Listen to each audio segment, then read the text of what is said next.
So here we have the Mini Countryman automatic on a 67 plate. I'm going to start off by showing you inside the boot, and then we'll hop in and run through some controls on the inside from there. As we approach the boot, you can see we have reversing sensors, plenty of boot space as well, along with the 3 individually folding rear seats. Should you wish to increase this space even further, you can then increase it further again by lifting this tray section, which then folds and stores away behind the rear seats, giving you loads of extra boot space, as you can see. Okay, now that we're inside the car, we're going to start with the dials. On the left-hand side, we have the rev counter, we have the speedometer in the middle, and the fuel gauge on the right-hand side.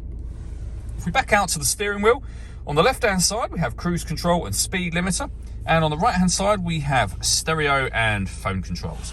The phone controls can only be used after such time as you pair the phone up, which is done over on the screen in the center just here, by going around to the phone icon, selecting that icon, and following the instructions on screen from there. All the movement that I'm making on screen is all being done using these buttons and this dial. Mostly you can do everything from this dial.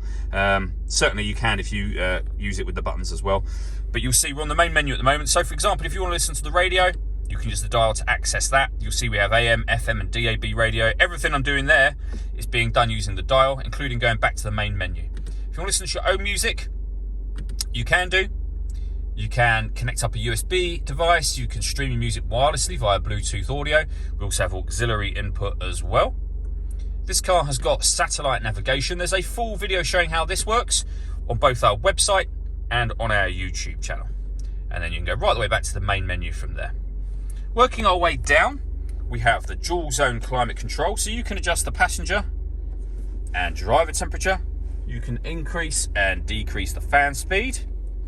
You can determine where you'd like the air to be diverted. When you're happy with those settings, that's the air conditioning now on. Or you can hit auto. The car will now take control of the fan speed and the direction of the air to maintain the temperatures you've asked for. To turn that off, just press the auto button again and you'll go back to whatever setting you had it on previously.